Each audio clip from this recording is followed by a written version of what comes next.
வணக்கம் அன்பு நண்பர்களே. துக்ளக் டிஜிட்டலின் சிறப்பு நேர்காணல் கேளாதவை கேட்க நிகழ்ச்சியில் உங்கள் அனைவரையும் சந்திப்பதில் மற்றற்ற மகிழ்ச்சி.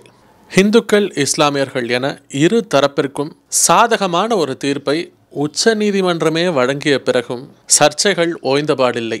இன்றும் சில தினங்களுக்கு முன்பு கூட உதயநிதி ஒரு மசூதியை இடித்துவிட்டு அங்கு கோவில் கட்டுவதில் உடன்பாடு இல்லை என தெரிவித்துள்ளார். உச்சநீதிமன்றமே இரண்டு பேரையும் சமாதானப்படுத்தி ஒரு தீர்ப்பை வழங்கிவிட்டது. பிறகும் அரசியல் செய்கின்றனர்.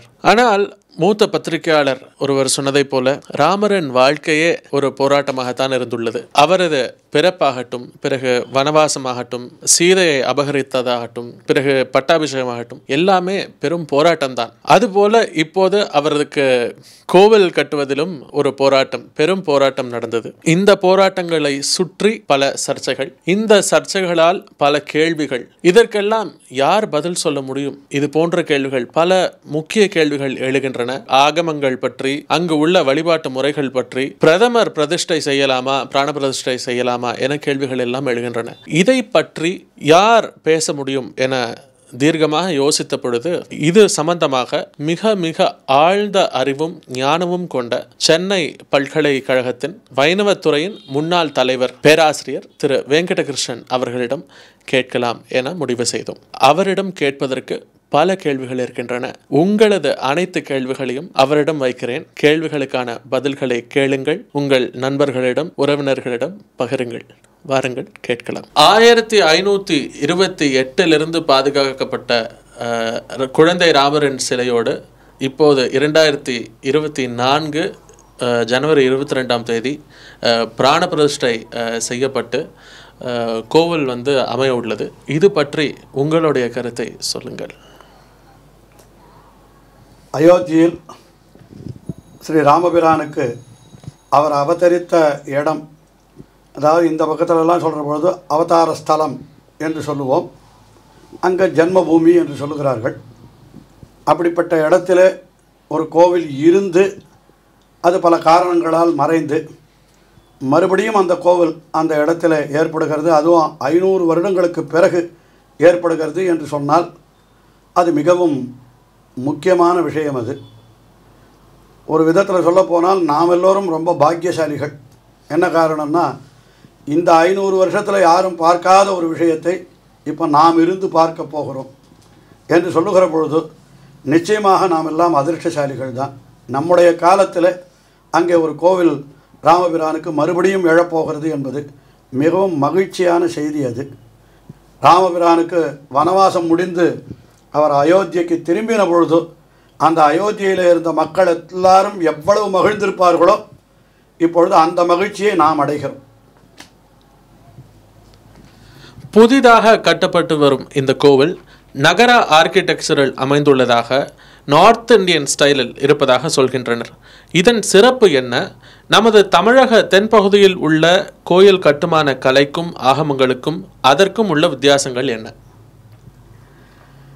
கட்டுமான கலைகளில் வித்தியாசம் என்று சொன்னால், அது வட இந்திய கோவில்கள் பெரும்பாலும் இப்போ ரொம்ப தொன்மையான கோவில்கள் என்று நீங்கள் எடுத்துக்கொண்டாலும், புரியில் இருக்கக்கூடிய கோயில் அல்லது துவாரகை, அதாவது கோமதி துவாரகை என்கிற இடத்துல இருக்கிற கோவில், இதெல்லாம் பார்க்கிற பொழுது அந்த ஒரு பாணி என்ன இருக்கிறதோ அதே பாணி தான் இப்பொழுது கட்டப்படுகிற கோவிலையும் இருக்கிறது.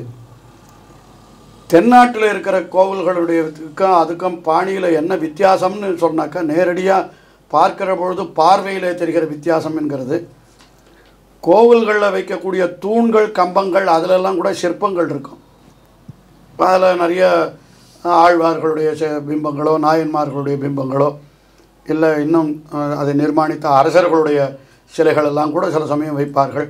அதை தவிர மற்ற இப்போ இந்திரனுடைய சிலை, அப்புறம் மன்மதனுடைய சிலை, ரத்தியினுடைய சிலை, இப்போ நம்ம பல கோவில்களில் போய் பார்க்குறோம். மீனாட்சி அம்மன் கோவிலோ, சிவலிபுத்தூர் ஆண்டாள் கோவிலோ, பல இடங்களில் பார்த்தால் அதில் சிற்பங்கள் எல்லாம் உண்டு.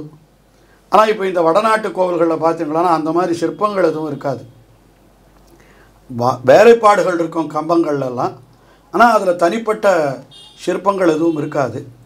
இரண்டாவதாக, அந்த பக்கத்து விமானங்களுடைய பாணியும் நம்முடைய பக்கத்து விமானங்களுடைய பாணியும் வேறு வேறு மாதிரி இருக்கும். அது கூம்பாக அப்படியே இருக்கக்கூடிய விஷயம். அது இந்த பக்கத்து கலை என்னால் அதற்கு தனியாக சில்பசாஸ்திரத்திலேயே சொல்லப்பட்டிருக்கிற விஷயங்கள் என்று இருக்கிறது.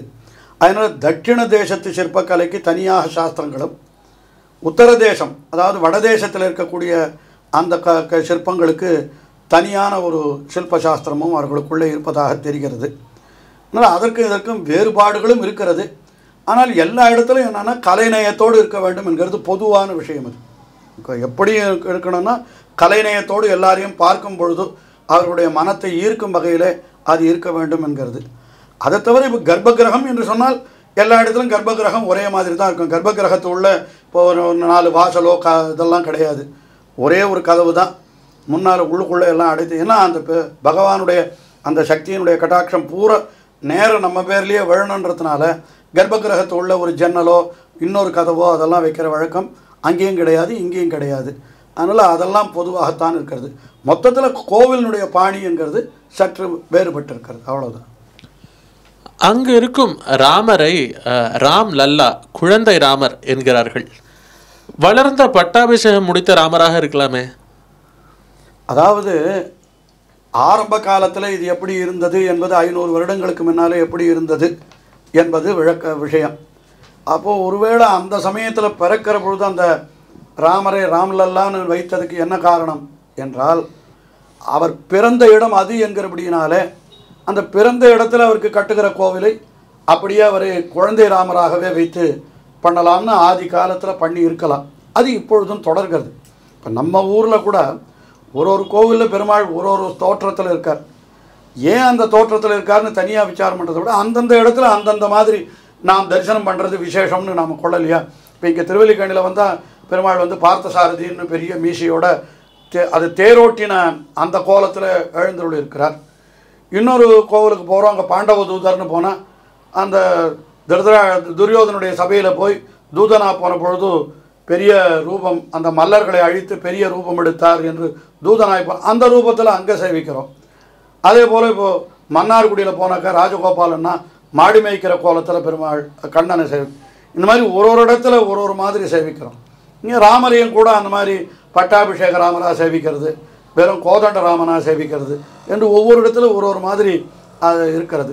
அதில் அந்த அயோத்தியிலே ஆரம்ப காலத்தில் இருந்த கோவில் எல்லாரும் ராமனை தங்களுடைய குழந்தையாக பாவித்து அவரை சீராட்டி பாராட்டி வளர்த்த இடம் என்கிறபடியினாலே அங்கே ராமருக்கு குழந்தை. இப்போ இங்கே திருநாராயணபுரத்தில் கூட மேல்கோட்டை திருநாராயணபுரம் என்று அங்கே இருக்கிற அவருக்கு கூட செல்வ பிள்ளைன்னு பேர், அதாவது மிகவும் செல்லமாக வளர்த்த பிள்ளை என்கிற பெயரில். அதனால் இப்படி குழந்தையாக பாவிப்பது பல கோவில்களில் கண்ணனையே கூட சின்ன குழந்தையாக வைத்து அந்த கராரவிந்தேன பதாரவிந்தம் முகாரவிந்தே வினிவேசயந்தம் என்று அந்த ஆளிலையிலே கண்ணன் தன்னுடைய கால்களை வாயிலை வைத்து கொண்டிருக்கிற மாதிரி அந்த மாதிரி கூட சில கோவில்களில் விக்கிரகங்கள் இருக்கிறது.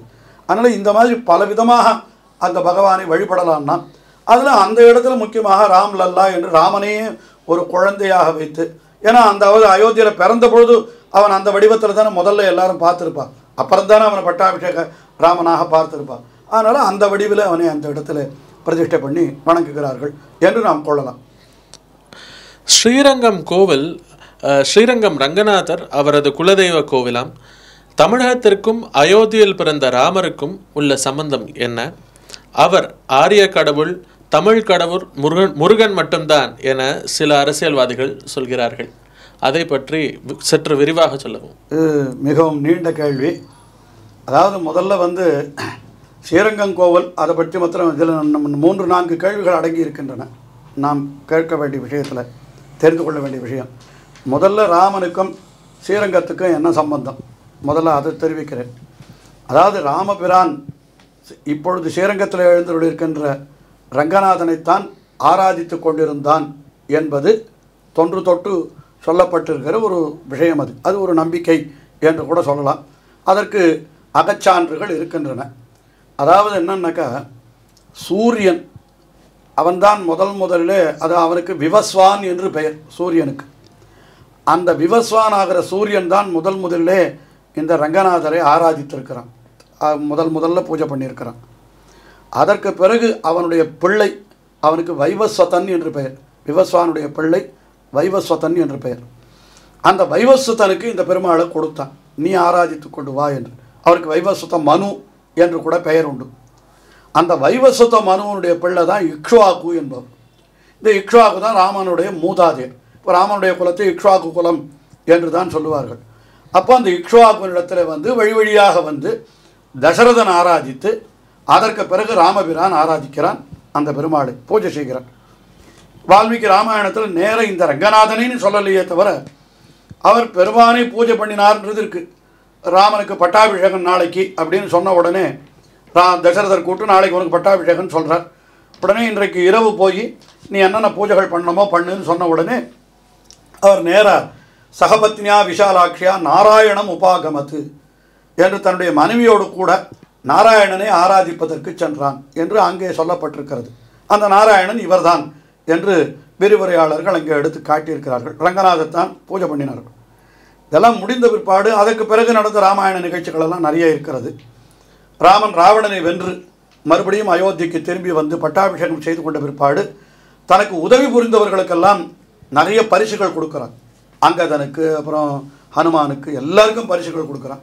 அப்போ விபீஷணனுக்கு பரிசு கொடுக்கணுமே, என்ன கொடுத்தான் என்றால் தன்னுடைய குலதனமான இந்த பூஜை பெருமாளையே அவருக்கு கொடுத்து விட்டார் அப்படின்னு வால்மீகி ராமாயணத்தில் கோடி காட்டப்பட்டிருக்கிறது. ஸோ அது சொல்லப்பட்டிருக்கிறது.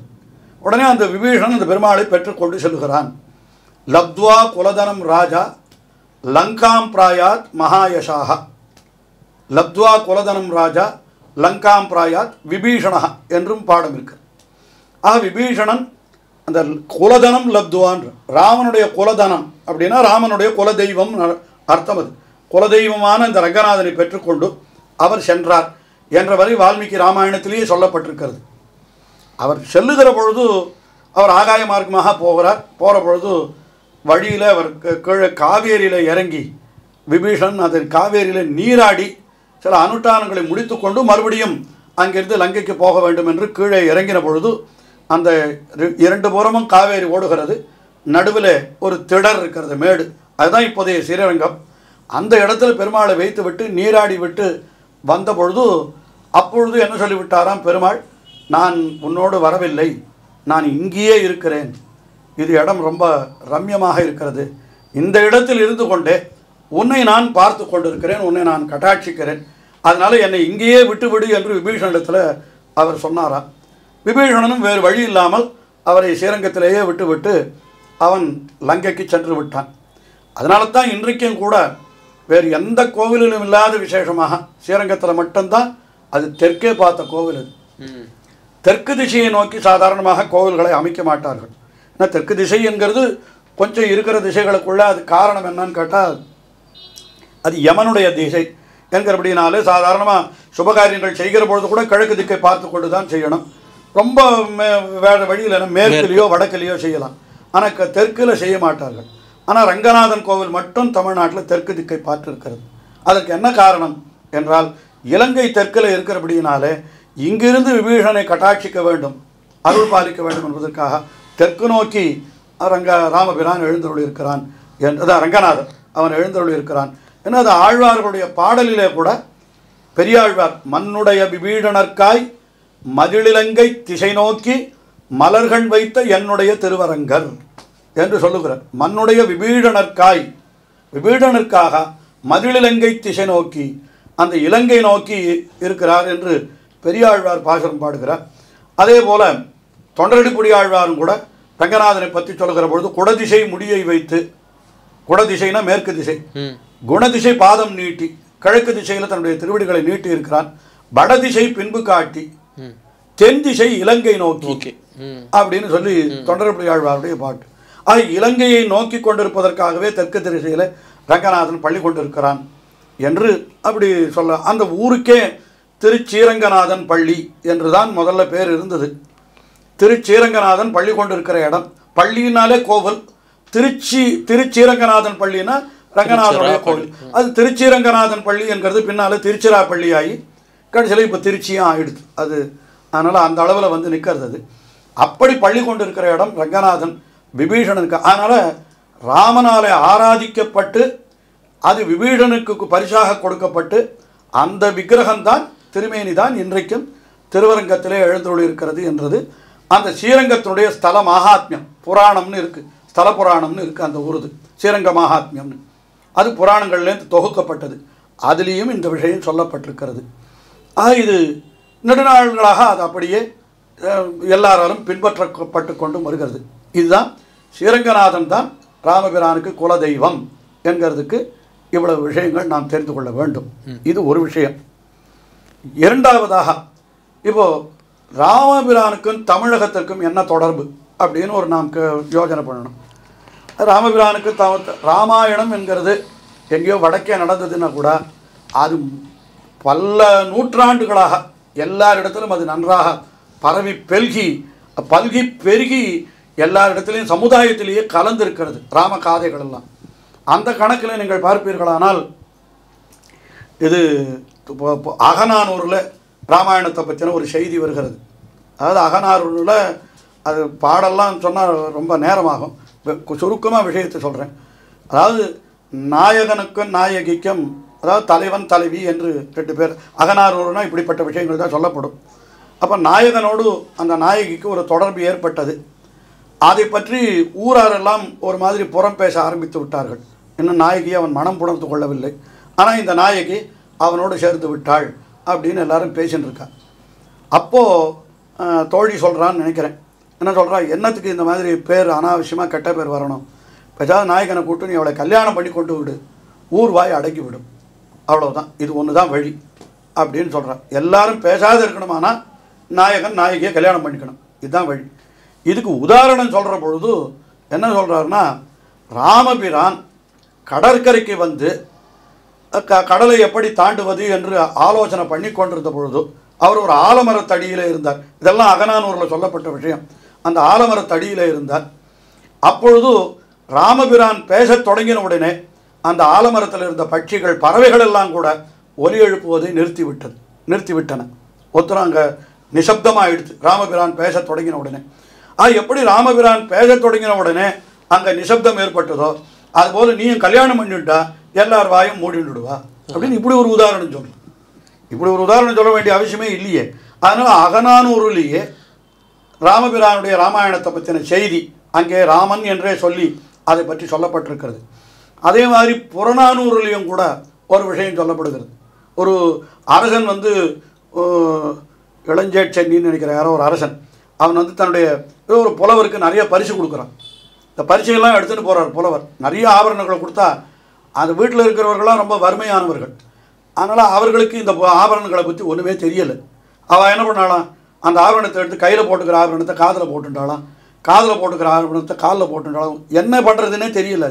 அதுக்கு என்ன உதாரணம் சொல்கிறாருன்னா, அங்கே புறநானூற்று அந்த கவிஞர் என்ன சொல்கிறாருன்னா, சீதையை ராவணன் அபகரித்து சென்ற பொழுது, ஆகாயம் வழியாக சென்ற பொழுது சீதை என்ன பண்ணினான்னா தன்னிடத்தில் இருந்த ஆபரணங்களை எல்லாம் ஒரு மூட்டையாக கட்டி வீசி எறிந்தாள் கீழே, ஏதோ அடையாளத்துக்கு யாராவது சொல்லட்டும். அது கிஷ்கிந்தையில் சுக்ரீவன் இருந்த ரிஷமுக பர்வத்தத்தில் விழுந்தது. அப்போ அந்த ஆபரணங்களெல்லாம் எடுத்து பார்த்த குரங்குகள் அது என்னன்னு தெரியாமல் கையில் போட வேண்டிய ஆபரணத்தை காதில் போட்டுட்டு பார்த்துது, காலில் போட்டுக்க வேண்டிய ஆபரணத்தை தலையில் வச்சுட்டு பார்த்துதுன்னு அங்கே வால்மீகி ராமாயணத்தில் இருக்குது.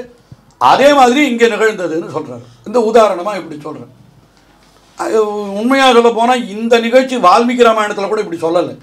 சீதையை வந்து ஆபரணத்தை எறிந்தால் குரங்குகளெல்லாம் எடுத்து வைத்து கொண்டானன்ற வரைக்கும் சொல்லியிருக்கே தவிர ஆபரணங்களை எடுத்து அவர்கள் என்ன செய்வது என்று தெரியாமல் திகைத்தார்கள் என்கிற விஷயம் வால்மீகி ராமாயணத்தில் கூட கிடையாது. ஆனால் இந்த புறநானூற்றில் இந்த விஷயம் சொல்லப்படுகிறது. அப்போ ராமன் உடைய சரித்திரம் எந்த அளவுக்கு சமுதாயத்தில் கலந்து பழகி இருந்தால், வால்மீகி ராமாயணம் மட்டுமே இல்லை, ராம கதை என்பதே எல்லாருக்கும் தெரிந்திருக்கிறது என்று பார்க்கிற பொழுது பண்டை காலத்திலேயே அந்த ராம சரித்திரம் எல்லாருக்கும் தெரிந்திருக்கிறது. அதே போல் இளங்கோவடிகள் சிலப்பதிகாரத்தில் எடுத்துகிட்டு போனால் கூட அவர் என்ன பண்ணுறார், ஆய்ச்சியர் குறவையில் என்ன சொல்கிறார், அந்த ராமனுடைய சரித்திரத்தை கேளாத செவி என்ன கெழு செவின்றார். இலங்கையை அழித்தவன், ராவணனை அழித்த ராமபிரானுடைய சரித்திரத்தை கேட்காத காது காதே இல்லைன்றார் இளங்கோவடிகள் சொல்கிறார், சிலப்பதிகாரத்தில் இருக்குது. அதனால் ராமபிரானுக்கும் தமிழ் இலக்கியங்களுக்கும் நெருங்கின தொடர்பு இருக்கிறது. ராமபிரானே சீதையை தேடிக்கொண்டு வந்தபொழுது கடைசியில் தமிழகம் வழியாகத்தானே லங்கைக்கே போனார். ஆனால் தமிழகத்தில் வந்திருக்கிறார். அவர் அமர்ந்திருந்த ஆலமரத்தை பற்றி அகநானூரில் நம்ம பார்க்குறோம்னு சொன்னாக்கா அப்போ ராமபிரான் தமிழகத்துக்கு வந்திருக்கிறார், இவ்வளவு தூரம் பண்ணியிருக்கிறார் எது நமக்கு விஷயங்கள் நிறைய கிடைக்கிறது. இது இரண்டாவது விஷயம். மூணாவது விஷயம், தமிழ் கடவுள் என்று நாம் சொல்லலாமா என்று கேட்டால், உண்மையிலே சொல்லப்போனால் தமிழ் கடவுள் என்பவன் திருமால் என்பது என்னுடைய ஆராய்ச்சியினுடைய முடிவாக நான் கொண்டிருக்கிறேன். அதுக்கு 1-2 சான்றுகளை மட்டும் சொல்லுகிறேன். தமிழ் கடவுள் என்கிறது இன்னார்தான் என்று நாம் எப்படி நிர்ணயம் பண்ண வேண்டும்? தமிழ் இலக்கியங்களில் இருக்கக்கூடிய தொன்மையான இலக்கியங்களில் யாரை பற்றி அதிகமாக சொல்லப்பட்டிருக்கிறதோ அதைத்தான் நாம் எடுத்துக்கொள்ளணுமே தவிர, ஏதோ நமக்கு ஒருவரை பிடிக்கும் என்பதற்காக இவர்தான் தமிழ் கடவுள்னு சொல்லிடக்கூடாது. இப்போ தமிழ் இலக்கியம் என்று எடுத்துக்கொண்டு பார்ப்போமானால், தொல்காப்பியம் முதல் நூல்னு சொல்லி இப்போ நமக்கு கிடைத்திருக்கக்கூடிய தமிழ் நூலில் ரொம்ப முதல் நூல் தொல்காப்பியம் தான். இந்த தொல்காப்பியத்தில் 4 வகை நிலங்கள் அப்படின்னு சொல்கிறேன். அதாவது குறிஞ்சி, மருதம், முல்லை, நெய்தல் என்று 4 நிலங்கள் சொல்கிறேன். பாலை நிலமும் சேர்த்தா 5வது நிலம். அதை பற்றின விசாரங்கள் எல்லாம் இருக்குது, விட்டுடுவோம். இப்போது 4 வகை நிலம் சொல்கிற பொழுது முதலிலே தொல்காப்பியர் மாயோன்மேய காடுரை உலகம் என்று முல்லை நிலத்தை தான் முதல்ல சொன்னார். சாதாரணமாக சொல்கிற பொழுது குறிஞ்சி, மருதம், முல்லை, நெய்தல்னு இந்த வரிசையிலேயே சொல்லுவா, வேறு வரிசையிலையும் சொல்லுவா. ஆனால் திருமாலை முதன்மைப்படுத்த வேண்டும் என்பதற்காகத்தான் தொல்காப்பியரே என்ன சொல்லிட்டார்னா, மாயோன் என்றால் அது திருமாலைத்தான் குறிக்கிறது. அதில் யாருக்கும் எந்த ஐயமும் கிடையாது. அது நிறைய இளம்பூரணர், சேனாவரையர்லாம் உரை எழுதியிருக்கிறார்கள், அதை பார்த்து கொள்ளலாம். எல்லாம் பாருங்கள், மாயோன். அதனால்தான் ஆண்டாளம் கூட மாயனை மண்ணு வடமதுரை மைந்தனைன்னு சொன்னால், நிறைய பரிபாடலில் சங்க இலக்கியங்கள் பரிபாடலாம் திருமாலை பல இடங்களில் மாயோன்னு சொல்லியிருக்கு. மாயோயே மறுபிறப்பற்கிடும் மாசில் சேவடி மாயோயே மணிதிகள் உருபின் மாயோயே என்று பரிபாடலிலே 3ஆம் பரிபாடலிலே கடுவன் இளவையினார் என்கிற புலவர் சொல்லுகிறார். அதனால் மாயோன் என்கிறது திருமாலை சொல்கிறது. அந்த மாயோன் மேய காடுரை உலகம் என்று முதலிலே மாயோன் திருமாலைத்தான் சொல்லி, அதற்கு அடுத்தபடியாக சேயோன் மேய மைவரை உலகம் என்று, சேயோன்னா முருகன், அவன் இருக்கக்கூடிய மைவரை உலகம்னா மலைகள் என்று அதை சொல்கிறார். அப்புறம் இதை பற்றியெல்லாம் விசாரம் பண்ணி மற்றவர்களுக்கு குறிப்பிட்ட இடம் மலை, கடல் என்று சொன்னாரே தவிர மாயோனுக்கு எல்லா இடமும் உண்டுன்னே காட்டுறது. இப்போ மாயோனுக்கு குன்று இருக்கிற இடமெல்லாம் குமரன் இருக்கிற இடம்னு பொதுவான வார்த்தை இருக்கிறது. ஆனால் அதற்காக குன்றுகளில் திருமால் இல்லைன்னு சொல்ல முடியாது. இப்போ திருமலை, திருவேங்கடமலை குன்று தானே, அங்கே இருக்காரு. சோழங்கிபுரம் அது குன்று தானே, அங்கே இருக்காரு. அப்போ பல மலைகளிலும் அப்போ மாயோனுக்கு எல்லா நிலமும் உரியது என்று அப்படி எடுத்து உரைகளிலே கூட உரையாசிரியர்கள் காட்டுகிறார்கள். அதை தவிர நீங்கள் மற்ற இலக்கியங்கள், இன்னும் 2 இலக்கியம் சொல்லிவிடுறேன், பொதுவான இலக்கியங்கள், அதுக்காக சொல்கிறேன். சமய இலக்கியங்களில் நான் எடுத்து சொல்லலை. சிலப்பதிகாரத்தில் வீங்கு நீர் அருவி என்று தொடங்கி திருவேங்கடமலையை பற்றி சொல்லுகின்ற பொழுது செங்கண்ணடியோன் நின்ற வண்ணம் என்று சிலப்பதிகாரத்தில் திருவேங்கடமலையிலே திருமால் எழுந்தருளி இருக்கிறான். பகையணங்காழியும் பால்வெண் சங்கும் ஏந்தி என்று சங்கு சக்கரங்களோடு திருமால் எழுந்தருளி இருக்கிறான் என்று சிலப்பதிகாரத்தில் சொல்லப்பட்டிருக்கிறது. இன்னும் இந்த மாதிரி அதே போல் 1000 விரித்த அருந்தலை அணங்குடை என்று திருவரங்கத்தில் பள்ளி கொண்டிருக்கிற நிலையம் கூட சிலப்பதிகாரத்தில் சொல்லப்பட்டிருக்கிறது. திருமாலை பற்றின விஷயங்களெல்லாம் சிலப்பதிகாரத்தில் இருக்குன்றது ஒரு விஷயம். இப்போ அந்த மாதிரி தமிழ் இலக்கியங்களில் திருமாலை பற்றி முக்கியமாக சொல்லப்பட்டிருக்கிறது. அது திருமாலை முதன்மையாக அப்படி சொல்லப்பட்டிருக்கிறது. அதற்கு பிறகு சங்க இலக்கியங்களான பரிபாடல் முதலான நூல்களை எடுத்துக்கொண்டால் அதில் உயர்ந்த வீடு பேறு என்கிறத தரக்கூடிய முழுமுதற் கடவுள் திருமால் தான் என்று திருமாலை பற்றின பாடல்கள் இருக்கிறது. அது ரொம்ப பெரிய விஷயம். 5 பரிபாடல்கள், 1, 2, 3, 13, 15 ஆகிய 5 பரிபாடல்களில் திருமாலை பற்றி முழுமையாக நிறைய சொல்லி இருக்கிறது. அதெல்லாம் பார்க்கிற பொழுது திருமாலை முழுமுதற் கடவுள். இப்போ அடுத்தபடியாக ஒரு விஷயம் சொல்கிறேன். திருக்குறள் உலக பொதுமறை அப்படின்னு தானே சொல்கிறோம். அதில் இந்த கடவுளை பற்றியும் அவர் துதிக்கலை அப்படின்னு பொதுவாக எல்லாரும் சொல்லுவார்கள். ஆனால் அவர் என்ன பண்ணிருக்காருன்னா, திருக்குறளிலே திருமாலையும் திருமகளையும் தவிர வேறு எந்த தெய்வத்தையும் குறிப்பிடவே இல்லை. அது ஒரு முக்கியமான விஷயம். அவருக்கு உதாரணத்துக்குத்தான் சொல்கிறாருன்னா கூட வேறு யாரையான சொல்லிருக்கலாம், வேறு ஏதாவது தெய்வத்தை சொல்லியிருக்கலாம். எந்த தெய்வத்தையும் சொல்லலை. 2 குறளில் திருமாலை சொல்லுகிறார்கள். அதாவது ஒரு குறளில் என்ன சொல்கிறாருன்னா, அவர் சோம்பல் இல்லாத அரசன் உலகத்தையெல்லாம் தன்னுடைய வசமாக்கி கொண்டு விடலாம். அவ்வளோதான் அதனுடைய குறளுடைய கருத்து. சோம்பல் இல்லாத ராஜாவாக இருந்தால் உலகம் முழுக்கும் தன் ஆணைக்கீழ் கொண்டு வந்து விடலாம். அது என்ன சொல்லணும்? அப்போ மடியிலா மன்னவன் எய்தும் அடியளந்தான் தாயதெல்லாம் ஒருங்குன்ற. அதாவது உலகம் முழுவதையும் அடைந்து விடலாம்ன்றதுக்கு அவர் திருக்குறளில் என்ன சொல்றார் திருவள்ளுவர், உலகத்தையெல்லாம் தன் திருவடியாலே அளந்தானே திருமால், அந்த உலகம் அனைத்தையும் தன்னுடைய கைக்குள்ளே கொண்டு வரலாம். வெறும உலகம் அனைத்தையும் கை கொண்டு வரலாம்னு சொல்லியிருந்தாலே போறோம். ஆனால் திருமால் தன்னுடைய திருவடிகளாலே அளந்த உலகம் முழுவதையும் நாங்கள் சொல்றார். அவர் எதுக்காக திருமால் சொன்னார் ஒரு விஷயம். ரெண்டாவது, அதே மாதிரி ஒருத்தன் தன்னுடைய காதலியினுடைய அணைப்பிலே கிடக்கிறான். அப்பொழுது அவனுக்கு ஏற்படுகிற இன்பம் என்கிறது வைகுண்ட இன்பத்தை விட அதிகமா அப்படின்னு கேட்கிறார். அது இதை விட வைகுண்ட இன்பம் இன்னும் இன்பமானு அப்படியும் பொருள் சொல்லலாம், இருக்கட்டும். அது தாம் வீழ்வார் மென்றோளின் இனிதோ தாமரை கண்ணான் உலகுன்னு கேட்கிறார். காதலினுடைய அணைப்பில் கிடக்கிற சுகத்தை விடவா வைகுண்டம் வசதி? அது அது சொல்றது வைகுண்டம்னு சொல்ற பொழுது தாமரை கண்ணான் உலகுன்ற, தாமரை கண்ணன்றது திருமாலத்தான் எல்லாரும் காட்டியிருக்கு. அப்போ இந்த தாமரை கண்ணான் என்றும் அடியளந்தான் என்றும் திருமாலை தவிர வேறு யாரையும் சொல்லலை. அதே போல திருமகளை பற்றி 3 குறளில் சொல்லியிருக்கார். வேற எந்த தெய்வத்தை பற்றியும் சொல்லலை. அதாவது விருந்தினரை உபச்சரித்தால் அவன் வீட்டில் தான் திருவானவள் திருமகள் தங்கி இருப்பாள், செய்யாள் உடனமர்ந்து செய்யாள் உரையும் அகனமர்ந்து செய்யாள் உரையும் என்று சொல்றார். திருமகள் எந்த இடத்துல இருப்பா அப்படின்னா இதுக்கு ஒரு 2-3 குறளில் சொல்றார். இப்போ இதெல்லாம் பார்க்கிற பொழுது திருக்குறளில் இதை தவிர வேறு ஏதாவது தெய்வத்தினுடைய ஒரு குறிப்பாவது இருக்குமா? ஒரே ஒரு இடத்துல இந்திரனை பற்றி இருக்கிறது. ஆனால் இந்திரனை அதாவது நீச்ச ஓமை, அதாவது தாழ்வு ஓமையாக காட்டுகிறான். அவன் இந்திரனை பற்றி சொல்கிற பொழுது அப்போ இந்திரியங்களை அடக்காதவன், புலன்களை அடக்காதவனுக்கு இந்திரன் சாட்சின்னு சொல்கிறான். இந்திரன் புலன்களை அடக்காமல் போனபடியினாலே ஒரு சாபம் ஏற்பட்டது என்கிற ஒரு சரித்திரத்தை சொல்கிறார் அவர். அதுக்குத்தான் இந்திரனை சொன்னார். மற்றபடி உயர்வாக அவர் சொன்னது திருமகளையும் திருமாலையும் தவிர வேறு யாருமே கிடையாது. திருக்குறளை எங்கே வேணுமானால் இருந்தால் காட்டினால் நான் நிச்சயமாக ஏற்றுக்கொள்கிறேன். கிடையவே கிடையாது. அதை வைத்துத்தான் பெரியோர்களெல்லாம் முதல் 10 குறளிலே காட்டப்பட்ட அந்த கடவுள் வாழ்த்து அதிகாரத்தில் காட்டப்பட்ட அந்த சொற்களும் கூட திருமாலைத்தான் குறிக்கின்றன. அறவாழி அந்தணன் என்னால் ஆழியை உடையவன் திருமால் தானே, சக்கராயுதத்தை உடையவன். இன்னும் இது மாதிரி ஒன்றுனா காட்டியிருக்க. அது ஒரு விஷயம். இன்னும் ஒரே ஒரு சான்று மட்டும் காட்டுறேன்.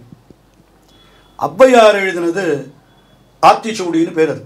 அது ஒரு பொது நீதி நூல். அது ஒன்றும் அதில் சமய குறிப்பு ஒன்றுமே கிடையாது. எந்த சமயத்தை பற்றியும் குறிப்பே கிடையாது. அது அறம் செய்ய விரும்பு, ஆறுவது சனம், இயல்வது கரவேல் என்று தர்ம நெறி, அதாவது பொது நீதி நெறியை சொல்லிக்கொண்டே வருகிறார்.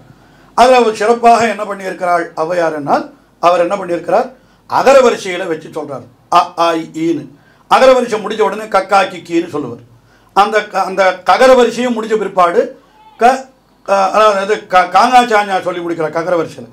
அதுக்கு பிறகு கக்கா கிக்கி கிக்கின்னு சொல்லி ஒவ்வொரு எழுத்தாக சொல்லிட்டு வந்து தகரம் த என்கிற எழுத்து சொல்கிற பொழுது தீ அப்படின்னு ஒரு எழுத்து இருக்குது. தீ, இந்த தீ என்கிற எழுத்துக்கு என்ன சொல்லியிருக்கலாம், திருட பழகாதே, திருந்த செய், பொதுவான நீதி தானே, கேட்டியான சொல்லிட்டு போயிருக்கலாம். ஆனால் ஔவையார் என்ன சொன்னா, திருமாலுக்கு அடிமை செய் அப்படின்னு சொல்லியிருக்காங்க. வேற எந்த தெய்வத்தை பற்றியும் ஆத்திச்சூடியிலையோ கொன்றை வேந்தன்லையோ கிடையவே கிடையாது.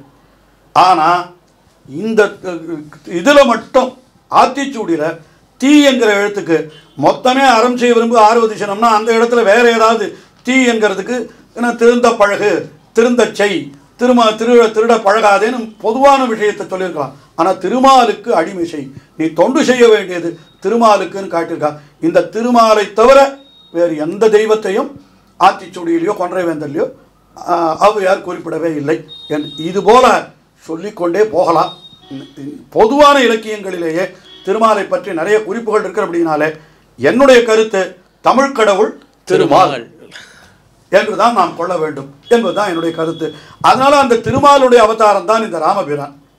அதனால தான் திருமாலும் ஏதோ ஒரு காரணத்தை வைத்துக்கொண்டு அயோத்தியிலே பிறந்தாலும் சீதையை தேடுகிறேன் என்கிற சாக்கிலே இந்த தமிழ்நாட்டில் தன்னுடைய திருவடிகளை வைத்து இங்கிருந்து புறப்பட்டு அவன் இலங்கைக்கு சென்றான். அவருக்கு அவ்வளவு சக்தி இருக்குது. ஹனுமான் என்ன செய்தார், ஆகாயத்தில் பறந்து போய் விட்டார் லங்கைக்கு என்று சொல்லுகிறோம் சரித்திரம். ஏன் ராமனும் கூட அங்கேருந்து அப்படியே ஆகாயத்தில் பறந்து போயிருக்கலாமே, அவர் தமிழ்நாட்டுக்கு வரணும், இது வழியாக போகணும். அதனால தான் இங்கே இப்போ உலகமெல்லாம் போற்றுகின்ற சேது என்கிற அணை, அதை பார்த்தாலே பாவங்களெல்லாம் தொலைன்னு புராணங்கள் சொல்லுகிறது. அந்த சேதுவை எங்கே கட்டினார்னு கேட்டால் தமிழ்நாட்டின் கரையில் தான் கட்டியிருக்கார் ராமபிரான். அப்படி பார்க்கிற பொழுது திருமாலை நாம் தமிழ் கடவுள் என்று சொல்லுவதில் என்ன தவறு? என்பது என்னுடைய கருத்து. ரொம்ப பிரமாதம் சார்.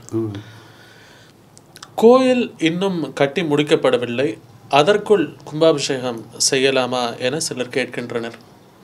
பிராண பிரதிஷ்டைக்கும் கும்பாபிஷேகத்திற்கும் வித்தியாசம் உண்டா? அதை பற்றி சற்று விரிவாக சொல்லுவோம். அதாவது கோவில் கட்டி முடிக்காத பொழுது அதற்குள்ள கும்பாபிஷேகம் தேவைதானா என்று சிலர் கேட்கிறார்கள். அதில் என்ன விஷயம்னு கேட்டால், முதல்ல நீங்கள் பார்த்தீர்களானால் ஆதி காலத்தில், தொன்மையான காலத்தில் தமிழகத்தில் அமைந்த கோவில்களெல்லாம் கூட ஒரு கர்ப்ப கிரகம், அதுக்கு ஒரு விமானம், அவ்வளவுதான் கோவிலே கட்டுவாங்க. மீதியெல்லாம் வெறும் வெட்ட வெளியாக தான் இருக்கும். பிரகாரங்கள் இருக்கு. பிரகாரங்கள் எல்லாம் முதல்ல கிடையாது. ஆரம்ப காலத்தில் அப்படி தான். ஒரு பிராகாரம் அப்புறம் தான் ஏற்படுகிறது. பிராகாரம் என்கிறது கோவில் கட்டுகிற பொழுதே கட்டுகிற விஷயம் அல்ல. அது பிற்காலத்தில் பாதுகாப்பு கருதி, இடது வசதி கருதி இதெல்லாம் சேர்க்கப்பட்டது. இப்போ நான் எனக்கு தெரிஞ்ச உதாரணத்தை சொல்கிறேன். இப்போ திருவல்லிக்கேணியில் பார்த்தசாரதி கோவில் இருக்கிறது. இந்த பார்த்தசாரதி கோவிலில் பார்த்தசாரதி பெருமாள் எழுந்தருள் இருக்கிற அந்த கர்ப்ப கிரகம், அதை சுற்றி இருக்கிற கட்டடங்கள் தான் பல்லவர் காலத்தில் கட்டப்பட்ட கட்டடம். அதாவது பல்லவன் நந்திவர்மன் என்று ரொம்ப பெரிய அரசனவன்.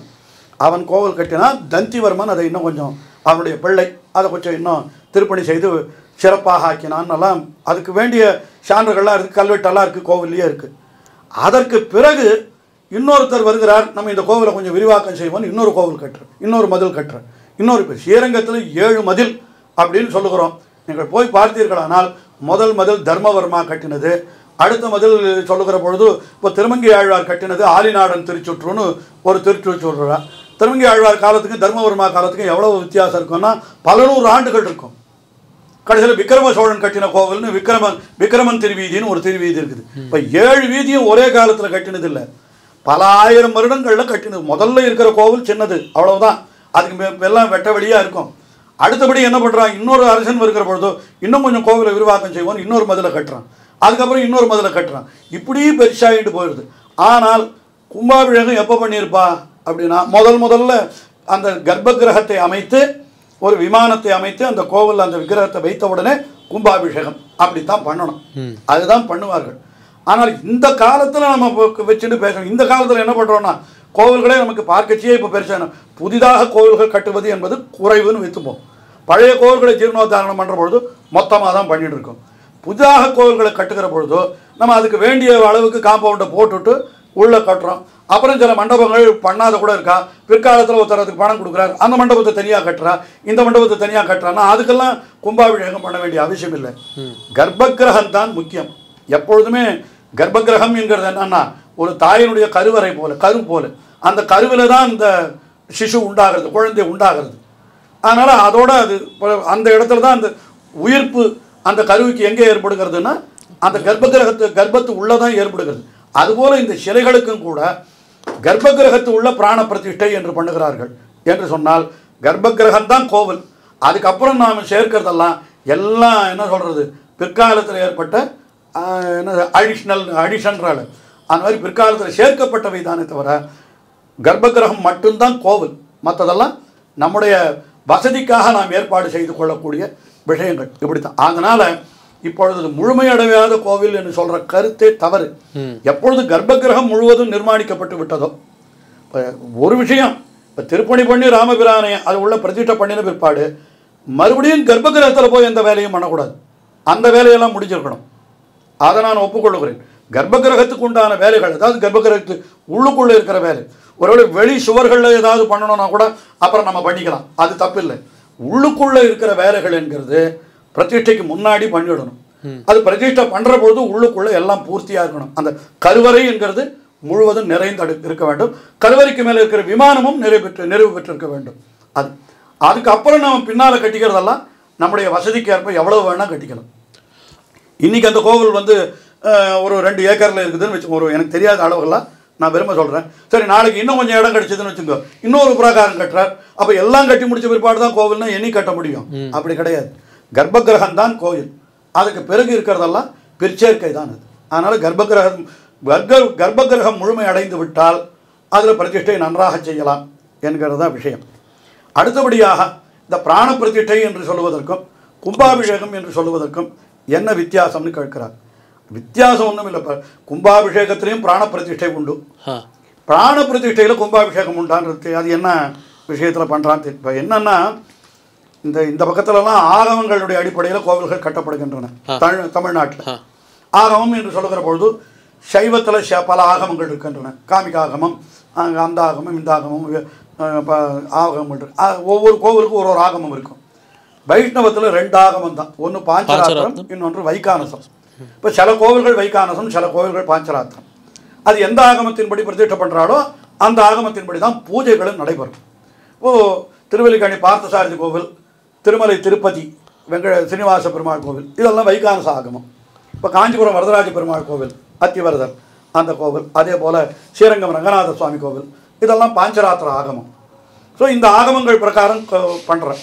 இந்த ஆகமங்கள் பிரகாரம் பண்ணுகிற பொழுதும் கூட என்ன பண்ணுவார்கள்னால் முன்னால் யாகசாலையில் வைத்து ஒரு கலசம், அதாவது குடங்களில் தீர்த்தத்தை நிறைத்து அதை மந்திரத்தை ஓதி அதில் பகவானுடைய அந்த சக்தியெல்லாம் அதில் ஆவாகம் பண்ணுவதாக, இதெல்லாம் நம்பிக்கை.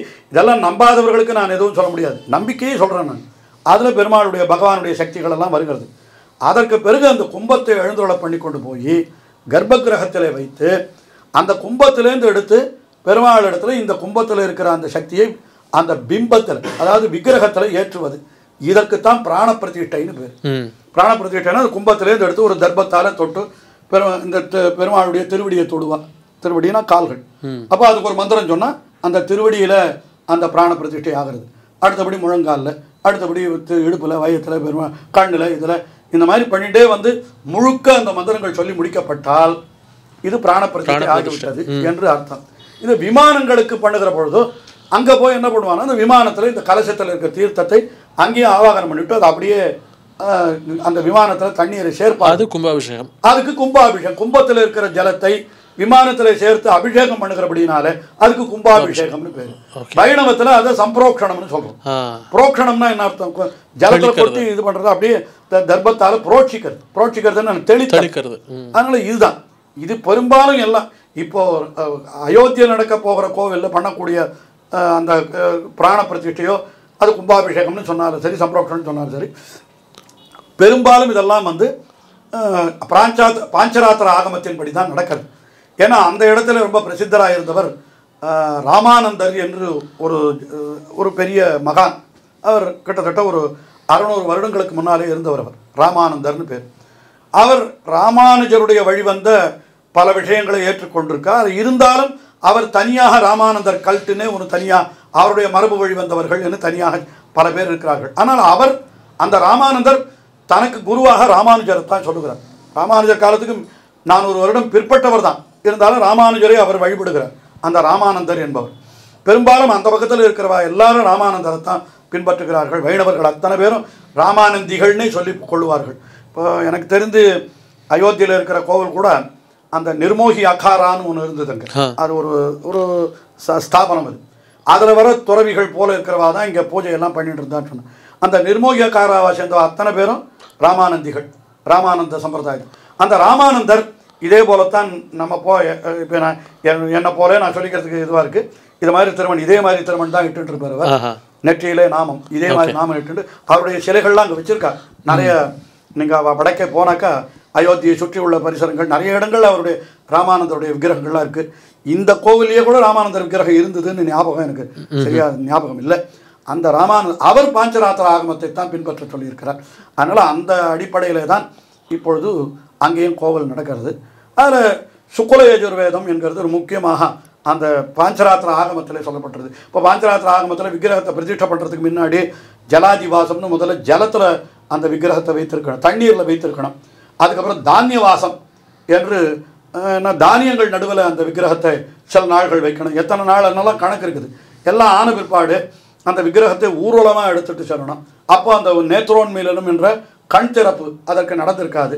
அதுக்கப்புறம் கர்ப்பகிரகத்தில் வைத்த பிற்பாடு தான் பிராண பிரதிஷ்டைக்கு முன்னாடி தான் நேத்ரோன்மீலன்றது இந்த கண் திறத்தல். அதனால தான் இந்த விக்கிரகத்தை கூட கண்ணை கட்டி எடுத்துகிட்டு போகிறோம் எல்லா இடத்துக்கும். ஏன்னா இன்னும் கண் திறக்கப்படவில்லை. கண் திறந்தால் பிரதிஷ்டை பூர்த்தியாகி விடுகிறது என்று அர்த்தம். பிரதிஷ்டைக்கு முன்னிலையில் கண் திறக்கப்படவில்லை. இதெல்லாம் பாஞ்சராத்திர ஆகமத்திலும் சொல்லப்பட்டிருக்கிற விஷயம். அதைத்தான் அவர்கள் அப்படியே பின்பற்றுகிறார்கள் என்கிறதுனால அது எந்த தவறும் கிடையாது. அது கிட்டத்தட்ட அப்படித்தான் செய்கிறார்கள்.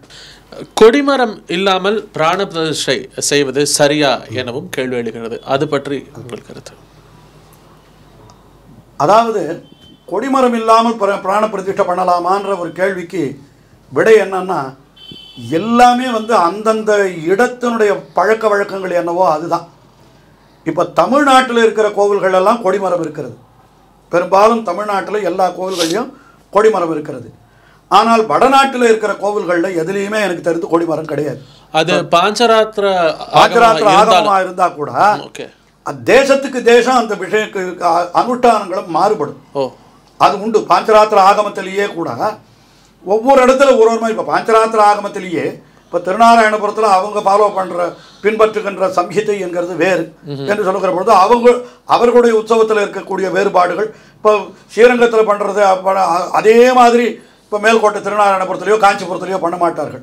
இப்போ காஞ்சிபுரத்தில் இப்போ ஸ்ரீரங்கத்தில் பாஞ்சராத்திர ஆகமத்தில் இருக்கக்கூடிய பாரமேஸ்வர சம்ஹிதை என்று ஒரு நூல், அதை பின்பற்றுகிறார்கள். அதில் சொல்லாத சில விஷயங்கள் இன்னொரு சம்ஹிதை ஜெயாக்கிய சம்ஹிதைன்னு சொல்லியிருக்கு.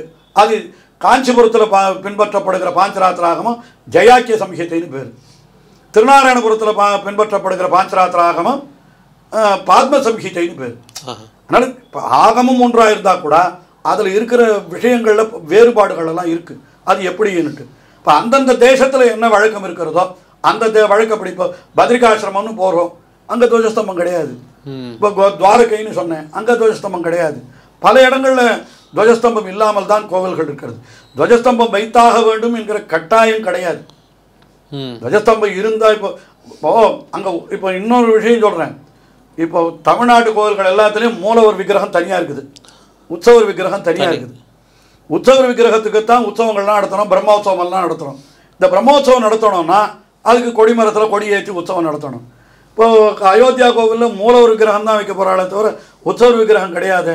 அவருக்கு பிரம்மோற்சவம்னு தனியாக கொடிமரம் ஏற்றி வீதி உலாவெல்லாம் பண்ணி அந்த மாதிரிலாம் பண்ண போகிறது இல்லையே. அதனால் அது கொடிமரம் தேவையில்லை. ஓகே. இப்போ கொடிமரம் வேணும்னா அதுக்கு வேண்டிய உற்சவம் பண்ணுறதா இருந்தால் கொடிமரம் வைக்கணும். அது தேவையில்லை என்று முடிவு பண்ணினால் அதற்கெல்லாம் பாஞ்சராத்திர ஆகமத்திலேயே வழியும் சொல்லப்பட்டிருக்கிறது. ஆகையினால அந்த பிரதேசங்களிலே இருக்கக்கூடிய கோவில்களிலே நடைமுறைகள் வேறாக இருக்கிறபடினாலே அந்த துவஜஸ்தம்பம் என்கிற அந்த இது கோட்பாடே இல்லை. அதனால் அதுவும் தவறில்லை என்று தான் நான் நினைக்கிறேன். இந்த நேர்காணலின் மிக முக்கியமான கேள்வி, கடைசி கேள்வியும் கூட, இந்த பிராண பிரதிஷ்டையை பிரதமர் திரு நரேந்திர மோடி அவர்கள் செய்வது சரியா என சிலர் கேள்வி கேட்கின்றனர். அது பற்றி உங்களது விரிவான உரை. அதாவது பிராண பிரதிஷ்டையை நரேந்திர மோடி செய்கிறார் என்று நான் நினைக்கவில்லை. பிராண பிரதிஷ்டையை அந்த கோவிலுக்கு உண்டான பூஜாரி தான் செய்கிறார். செய்கிற பொழுது நரேந்திர மோடி பக்கத்தில் இருக்கிறார், அவருடைய முன்னிலையிலே நடக்கிறது. அப்படித்தான் நான் புரிந்து கொள்ளுகிறேன். ஏன்னா எந்த கோவிலையுமே அந்த கோவில் பூஜாரி தானே அந்த செயல்களை செய்வார்கள். அதுக்கு என்னன்னா, இது இப்போ அயோத்தியை என்கிறது ஒரு பெரிய உலகம் அனைத்தும் பார்க்கக்கூடிய ஒரு பெரிய விஷயமாகிவிட்டது. இதில் எல்லாரும் முன்னிலையிலையும் செய்யறது என்கிறது அந்த சமயத்தில் பலவிதமான சிக்கல். அதுக்கு இடம் போருமா, பாதுகாப்பு, இன்னும் என்னென்னமோ விஷயங்கள் இருக்கிறது. அதனால் ஏதோ குறிப்பிட்ட சில பேர் மட்டும்தான் அங்கே இருக்க முடியும், மற்றவர்கள் இருக்க முடியாது. அவர் பிரதிஷ்டை பண்ணுகிற பொழுதோ அதை பார்க்கிறவர்கள் என்பவர்களுடைய எண்ணிக்கை எவ்வளவு என்பதை வரையறுப்பது என்பது அந்த நிர்வாகிகளுடைய பொறுப்பு. அது யார் அதை பண்ணுகிறார்களோ அவர்கள். இன்னன்னார் தான் இருக்கலாம்னு சொல்கிற பொழுதோ யார் இருக்கலாம்னு கேட்டால் சாஸ்திரங்களிலே அந்த ஆகமங்களிலே என்ன சொல்லப்பட்டிருக்கிறதுன்னா அந்த ஸ்தபதி அவர் இருக்கலாம். அந்த யார் அந்த ஸ்தபதியோ அவர் இருக்கலாம். அதனுடைய எஜமானர் யாரோ, இப்போ அந்த கோவிலுக்கு நிதியை கட்டி சில சமயம் கோவிலே மொத்தமாகவே பணமே கொடுத்து சில அரசர்கள் பண்ணுகிறார்கள். இப்போ பார்த்தசாரதி கோவிலில் நந்திவர்ம பல்லவன் சொன்னேன். ஒருவேளை அவன் கட்டின கோவிலாக இருந்தால், அந்த அரசர் கட்டின கோவிலாக இருந்தால், இப்போ ராஜராஜ சோழன் கட்டினார் ஒரு கோவில்னா அவர் முழுக்க அவருடைய பணத்திலேயே நடக்கிற கோவில், அவர் இல்லாமல் அந்த பிராண பிரதிஷ்டையை பண்ண முடியுமா? அதில் எஜமானர்கள் இருப்பார்கள். அந்த மாதிரி எல்லாம் வழக்கம். எஜமானர்கள் கூடிய மட்டும் அரசர்களாக இருப்பார்களா? ஆமாம், அந்த பணம் அவர்களிடத்துல தான் இருந்திருக்கும் அந்த காலத்தில். ஓகே. வேற யாரு? இப்போ அந்த அவ்வளவு பெரிய கோவிலை கட்டணும்னா அதற்குண்டான பணம், அதற்குண்டான ஆள் பலம் எல்லாத்தையும் அவர்கள் தானே கொடுக்க முடியும். சாதாரண ஒரு வீட்டு ஒரு வணிகரோ அல்லது சாதாரணமாக பணம் சம்பாதிக்கிறோ அவங்க கோவிலுக்கு முழுக்கவும் கட்டணும்னா அவர்களால் தான் முடியும். ஏதோ ஒரு கோவிலில் தனக்கு கைங்கரியம் நடக்கிறது, நீ ஏதாவது ஒன்றை எடுத்துக்கொள்ளுன்னா என்னால் 10,000 கொடுக்க முடியும், 20,000 கொடுக்க முடியும்னு அவ்வளவுதான் பண்ண முடியுமே தவிர, முழுக்க ஒரு கோவில் முழுக்க கட்டுவதற்கு 100 கோடி ஆகிறது என்று சொன்னால் 100 கோடி யார் கொடுப்பார்கள்? அவர் தான். இப்போ இல்லை ஒரு தொழிலதிபரே 100 கோடி கொடுக்குறாருன்னா அவர் தான் எஜமானர். இப்போ இந்த கோவிலுக்கு என்னன்னு கேட்டால், இந்த கோவில் கட்டுவதற்கு உண்டான பணம் மொத்தம் பொதுமக்கள் இருந்து தான் வசூல் செய்யப்பட்டது. இது அரசாங்கம் செய்யலை அப்படின்னு அவர்களே அறிவித்திருக்கிறார்கள். பொதுமக்கள் வந்து நன்கொடை கொடுத்தார்கள். போதும் போதும் என்கிறவர்களுக்கு நன்கொடை வந்து விட்டது, இதுக்கு மேலே நன்கொடை வேண்டாம் என்று நாங்கள் சொல்லும் அளவுக்கு ஆகிவிட்டது என்றெல்லாம் கூட அறிவிப்புகளை நான் வாசித்தேன். அப்போது இந்த பொதுமக்கள் அத்தனை பேருக்கும் பிரதிநிதியாக நாம் யாரை சொல்ல முடியும்? பொதுமக்கள் அத்தனை பேரையும் அங்கே கொண்டு போய் வைக்க முடியாது. பிரதிநிதி யாருன்னா மக்களால் தேர்ந்தெடுக்கப்பட்டு இன்றைக்கு பொதுமக்களுடைய பிரதிநிதியாக இருப்பவர் என்று சொன்னால் அவர் பிரதம மந்திரி என்று சொல்லலாம். அவ்வளவுதான். அவர் பிரதம மந்திரி அங்கே போய் இருக்கிறார். அவர் இருப்பதில் அவருடைய முன்னிலையில் நடக்கிறது. முக்கியமான 4-5 பேர் தான் இருக்க முடியும்னு சொன்னால் யார் முக்கியமானவர்கள் என்பதை அந்த கோவிலை நிர்வாகம் பண்ணுகிறவர்கள் தீர்மானம் பண்ண வேண்டிய விஷயமே தவிர, இதில் இவர்கள் வைக்கலாம், இவர்கள் இருக்கலாம், இவர்கள் கூடாது என்று எந்த நியத்தியும் கிடையாது. யார் முக்கியமாக இருக்கலாம் என்கிறதுக்கு ஆகமங்களிலேயே சொல்லப்பட்டிருக்கிறது. அந்த ஸ்தபதி பூஜாரி இருக்கணும், ஸ்தபதி இருக்கணும், அந்த ஊரினுடைய அரசன் இருக்கணும், அந்த கோவிலுடைய எஜமானன் இருக்கணும், இனி இப்படி பல விஷயங்கள் சொல்லப்பட்டிருக்கிறது. அதில் நீங்கள் அரசர் ஸ்தானத்திலே பிரதம மந்திரியை கொண்டாலும் சரி, அல்லது எஜமானர் ஸ்தானத்திலே பிரதம மந்திரியை கொண்டாலும் சரி, அவரங்கே இருந்து அந்த அவருடைய முன்னிலையிலே அந்த பிராண பிரதிஷ்டை என்பது நடைபெறுது என்பது தவறு கிடையாது. இரண்டாவது இன்னொரு விஷயம், இப்போ அந்த பிராண பிரதிஷ்டை பண்ணுறத கூட எப்படி பண்ணணுன்றதுல வேறுபாடுகள் எல்லாம் இருக்குது. இப்போ சாதாரணமாக வைகானச கோவில்களாக இருந்தால் என்ன பண்ணுவான்னு கேட்டால், பிராண பிரதிஷ்டை நடக்கிற பொழுது திரையை போட்டுட்டு அர்ச்சகர் மட்டும்தான் உள்ளே இருப்பார், யாரும் வெளியில் இருக்க மாட்டாங்க. அர்ச்சகர் மட்டும்தான் உள்ளே இருப்பார், திரை உள்ளதான் நடக்கும். யாராக இருந்தாலும் வெளியில் இருந்து தான் பார்ப்பேன். இப்போ நானாக இருந்தாலும் நான் ஒன்றும் பெரிய ஆள் இல்லை, இருந்தால் கூட சொல்கிறேன், வெளியில் நின்று தான் திரை திறந்த பிற்பாடு தான் உள்ளே போகலாமே தவிர பிராண பிரதிஷ்டை நடக்கிற சமயத்தில் நான் கூட யாருமே பார்க்க முடியாது. இது சில ஆகமங்களுடைய வழிபாடு. ஆனால் பாஞ்சராத்திரத்தில் அப்படி இல்லை என்பதை நான் தெரிந்து கொண்டேன். நிஜமா ஆழ்வார் திருநகரிலே ஒரு திருக்கோவில் திருப்பணி பூரா நாங்கள் ஒரு சபை வைத்து அதில் நடத்தினோம். நானே முன்னின்று நடத்தினேன். அப்பொழுது என்னுடைய குரு ஒருத்தர் சதாபிஷேகம் கோவிந்த நரசிம்மாச்சார சுவாமின்னு இருந்தார், அவர் தான் அதுக்கு தலைவராக இருந்தார். அப்போ நடக்கிற பொழுது அப்போ என்ன சொல்லிட்டா, பாஞ்சராத்திரத்தில் பெரிய ஒரு விற்பனர், பெரிய திருப்படி பட்டர்னு இருந்தார். அவர் சொன்னார், இங்கே திரை போட்டு பண்ணுற வழக்கம் கிடையாது, பாஞ்சராத்திரத்தில் திரை திறந்து பண்ணணும்னு சொல்லிட்டு திரையை திறந்து விட்டு எல்லா பொதுமக்களுமே கூட வரிசையாக நிற்க வைக்கப்பட்டார்கள். அதுக்கு முக்கியமானவர்கள் என்கிற அப்படின்னாலே என்னுடைய குருன்னு சொன்ன அந்த சுவாமி என் போல இருக்கிறவாள் கொஞ்சம் அருகில் நிற்க வைத்தா, அவ்வளவுதான், வேற ஒன்றும் இல்லை. ஆனால் கர்ப்பகிரகத்து உள்ள அந்த கர்ப்பகிரகம் என்கிற இடத்துக்கு உள்ளுக்குள்ளே அர்ச்சகர் மட்டும் இருந்து கொண்டு அவர் இப்படி இந்த பிராண பிரதிஷ்டை என்ன பண்ணுறான்றத நான் அங்கே தான் பார்த்தேன். இப்போ உங்களுக்கு சொல்கிற பொழுது திருவடியில் கர்ப்பத்தை வைப்பா, முழங்காலில் வைப்பா, வயிற்றில் வைப்பான்னா திரை போட்டு பண்ணால் நமக்கு என்ன பண்ணுவான்னு எப்படி தெரியும்? ஆனால் இது திறந்தே பண்ணுகிறார். அதனால் இங்கே பாஞ்சராத்திர ஆகமத்தை பின்பற்றி பண்ணுகிற பொழுது திரை திறந்தே பிராண பிரதிஷ்டை பண்ணலாம் என்பதை ஏற்கனவே அதுக்கு முன் உதாரணங்கள் உண்டு. அப்படித்தான் ஒருவேளை அயோத்தியிலும் நடக்கும் என்று நான் நினைக்கிறேன். ரொம்ப நன்றி சார்.